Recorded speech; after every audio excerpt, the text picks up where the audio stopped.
ये बच्चों क्लास 10 का भारतीय भवन का मैथ है। ठीक है, भारतीय भवन का मैथ में हम लोग नियामक ज्यामिति पढ़ रहे हैं। क्या पढ़ रहे हैं? नियामक ज्यामिति प्रश्नावली 1B। क्या पढ़ रहे हैं? प्रश्नावली 1B।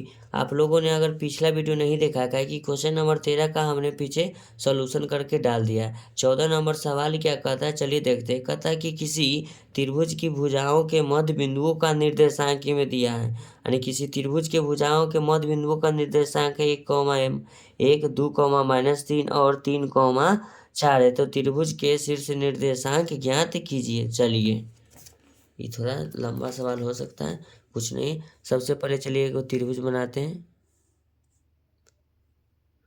सबसे पहले इस त्रिभुज को कोई भी निर्देशांक नहीं है, सब है मध्य निर्देशांक, सब है मध्य बिंदु का। तो इसको हम मध्य बिंदु का निर्देशांक भी निकालेंगे। तो A, B और C, इसका मध्य बिंदु ये हुआ, इसका मध्य बिंदु ये हुआ, इसका मध्य बिंदु ये हुआ। इसको P मानते हैं, इसको Q मानते हैं, इसको R। P का निर्देशांक है 1, 1 और Q का निर्देशांक है 2, -3। किताब मेरे सामने है, बगल में रख दिए। अगर आप लोगों को नहीं दिख रहा है तो किताब सामने में रखिएगा। R का निर्देशांक 3, 4 है। चलिए इसको हम अब बनाना स्टार्ट करते। तो लिखेंगे क्वेश्चन नंबर 14 है। लिखेंगे माना कि त्रिभुज ABC में शीर्ष A, B, C का निर्देशांक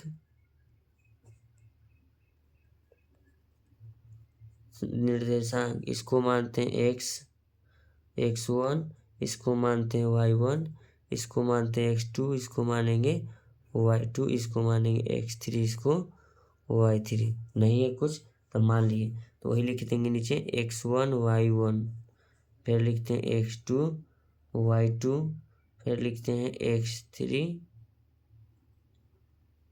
फिर लिखते हैं y3। ठीक है, मान लिए निर्देशांक। तो लिखेंगे P, यहाँ लिखेंगे पहले P। ये जो P है AB का क्या है, मध्य बिंदु। तो लिखेंगे P बिंदु AB का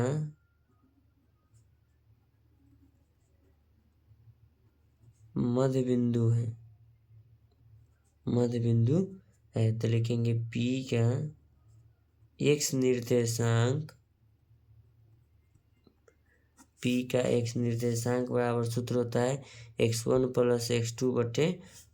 तो P का x निर्देशांक हम अभी बताए हैं पिछला वीडियो में, ये x को होता है, ये y अक्ष होता है, यानी x निर्देशांक, ये y निर्देशांक। तो P का x निर्देशांक 1 बराबर x1 प्लस में हो जाएगा x2/2, क्या कि कोई का मान मालूम नहीं है। तो क्रॉस गुना होगा तो 2 बराबर हो जाएगा x1 + x2। तो समीकरण 1, समीकरण क्या हो जाएगा 1। अब लिखते हैं P का y निर्देशांक, लिखेंगे P का y निर्देशांक y1 + y2/2।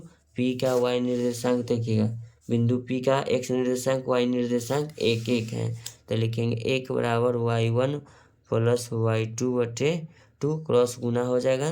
तो लिखेंगे 2 बराबर y1 + y2, समीकरण 2। क्या हो जाएगा, समीकरण 2।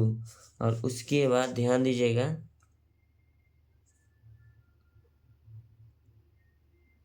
बिंदु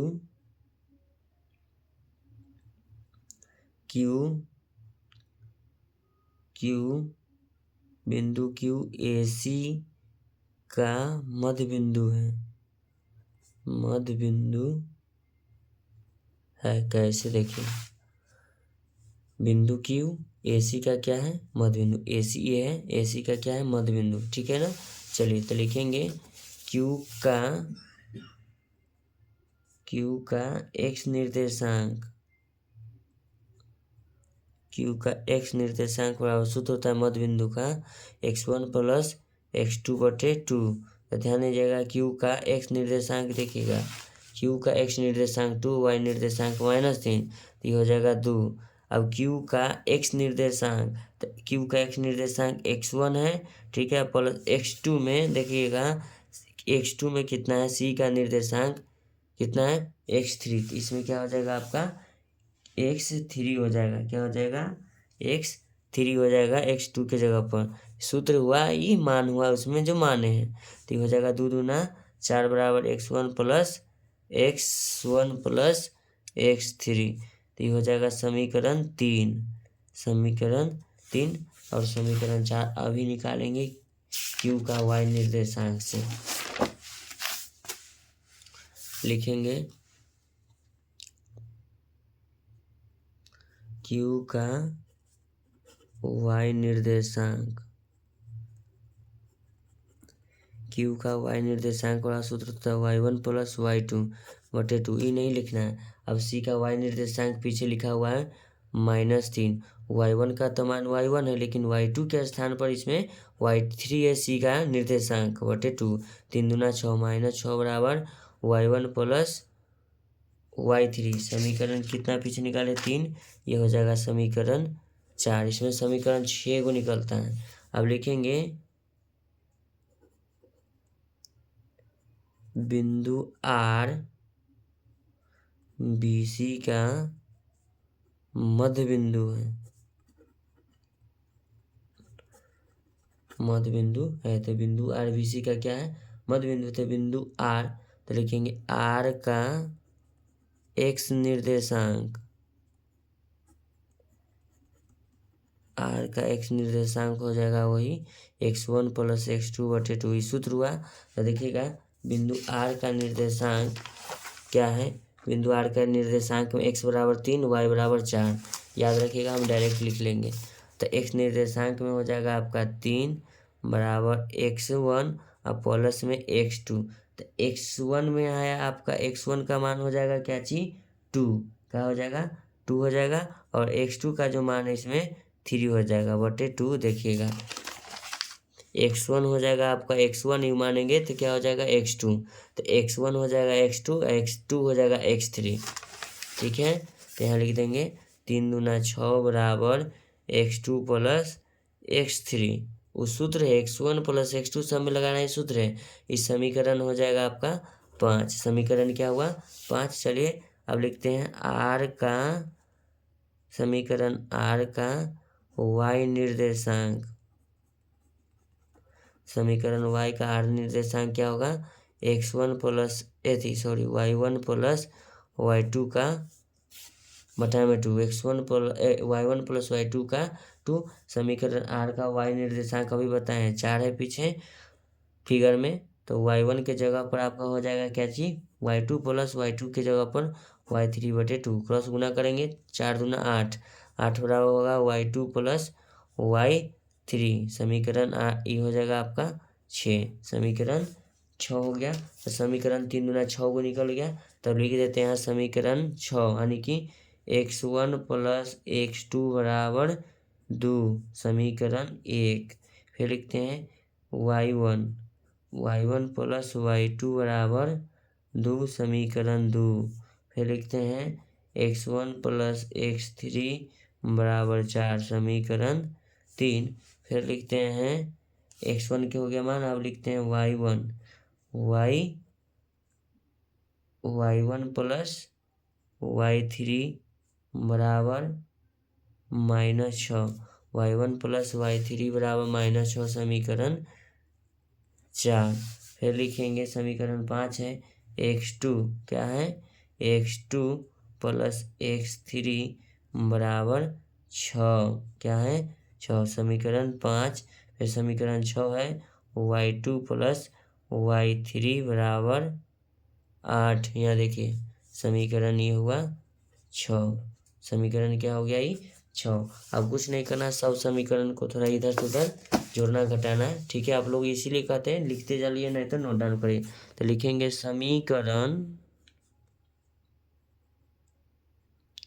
समीकरण 1 प्लस 3 प्लस 5। तो कहिएगा सर 1 का 3 5 क्यों जोड़ रहे हैं? 1 का 3 5 में मेरा x का सब मान है। तो समीकरण 1 देखिएगा लिखते हैं x1 प्लस x2 पीछे है। फिर लिखेंगे प्लस समीकरण 3 मेरा क्या है? x1 प्लस x3 सब x वाला है इसमें। ठीक है, और समीकरण 5 जो मेरा है x2 और प्लस में क्या है? x3 पीछे अभी लिखे हैं। समीकरण के बाद बराबर लिखेंगे x1 में बराबर किधर था 2 प्लस में x3 में बराबर क्या था 4 और फिर x5 नंबर में क्या था 6 क्या था 6 था तो 6 लिख देंगे। तब लिखेंगे x1 2x1 तो इसको लिखेंगे 2x1 प्लस x2 लिखेंगे 2x2 फिर लिखेंगे प्लस में x3 इसको लिखेंगे 2x3 ठीक है बराबर लिखेंगे 6 4 10 6 4 10 तो 12 इनमें 2 कॉमन लेंगे तो x1 plus x2 plus x3 बराबर लिखेंगे 12 तो लिखेंगे x1 plus x2 plus x3 बराबर 12/2 2 6 के 12 तो x1 plus x2 plus x3 बराबर 6। इसको आप समीकरण क्या मानेंगे 6 तक निकाले थे इसको समीकरण क्या मान लेंगे आप 7। तो इस समीकरण मेरा कितना होगा 7। फिर लिखते हैं समीकरण 2 प्लस समीकरण 4 प्लस 6 से इसमें सब y1 y2 y3 है तो लिखेंगे समीकरण 2 है y1 प्लस y2 फिर लिखेंगे समीकरण 4 मेरा है y1 प्लस y3 फिर है समीकरण 6 मेरा y2 प्लस y3 बराबर लिखेंगे 2 प्लस समीकरण 6 का समीकरण 4 में जो है -6 मान है प्लस समीकरण 6 में जो है आपका जो मान है बच्चों 8 है तो 1 2 यानी कि 2y1 plus y2 2y2 plus y3 2y3 बराबर लिखेंगे 8 - 6 8 8 2 10 8 2 10 माइनस में 6 हो जाएगा तो इसमें 2 कॉमन ले लेंगे तो ये हो जाएगा y1 प्लस y2 प्लस में लिखेंगे y3 बराबर 4 तो लिखेंगे y1 plus y2 plus y3 बराबर 4/2 2 दूना 4 कट जाएगा तो इसमें लिखेंगे y1 plus y2 plus y3 बराबर 2 क्या हो जाएगा 2। तो इस समीकरण मेरा कितना हो जाएगा 8 7 ऊपर था ये 8 हो गया। तब लिखेंगे समीकरण 7 - 1 सबका फिर से घटाएंगे तब तो मान निकलेगा तो लिखेंगे समीकरण 7 - 1 से तो 7 में सब x बोला है यानी कि x1 प्लस x2 प्लस में हो जाएगा x3 बराबर 6 तो समीकरण 1 हम जानते हैं तो समीकरण 1 है x1 अब प्लस में होता है x2 अब बराबर में क्या है 2 घटाना है minus minus minus plus minus cancel ये बचेगा x3 तो x3 का मान मेरा कितना आ जाएगा ये 4 बराबर में कितना आ गया 4 तो इस समीकरण से निकल गया। अब लिखते हैं समीकरण 7 - 2 से तो लिखेंगे समीकरण 7 - 2 से नीचे लिखते हैं समीकरण 7 - 2 से तो समीकरण 7 कितना है मेरा समीकरण 8 है समीकरण 8 - 2 से तो समीकरण 8 में मेरा मान है y1 plus y2 plus y3 बराबर 2 लाए हैं समीकरण 8 में से 2 को घटाना है समीकरण 2 में रहा है y1 प्लस y2 बराबर 2 minus minus minus plus minus cancel y3 बराबर क्या हो जाएगा 0 क्या कि 2 प्लस माइनस 0 माइनस घटाना है तो लगाए ना करेंगे तो y3 का मान कितना आ गया 0। फिर यहाँ से ध्यान दीजिएगा लिखेंगे समीकरण 7 माइनस समीकरण 3 समीकरण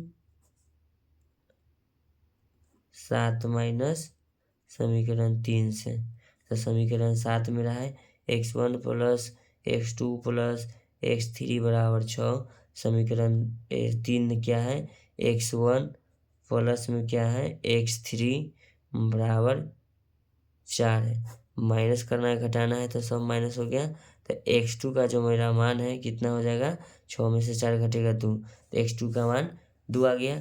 फिर इसी तरह आगे चल के निकालते हैं समीकरण क्या लिखेंगे अब समीकरण 8 माइनस एक को सब निकालते चलते हैं तो लिखेंगे समीकरण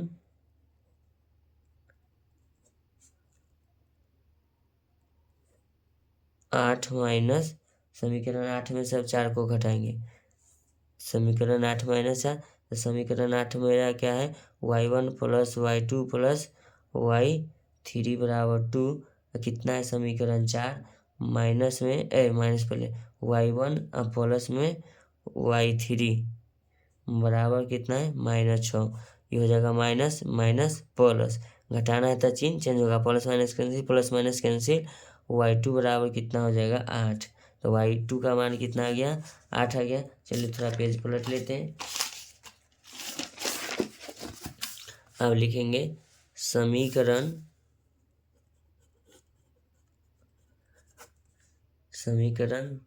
7 माइनस 5 से 7 माइनस 5 समीकरण 7 जानते हैं, एक्स वाला सब x1 plus x2 plus x3 याद हो गया, समीकरण बराबर में 6 है। तो समीकरण 5 मेरा है x2, यहाँ लिखेंगे x2 सामने x2 प्लस में x3 बराबर में 6, minus minus cancel plus minus cancel, यानी x1 का मान कितना हो जाएगा 6 में से 6 घट के 0।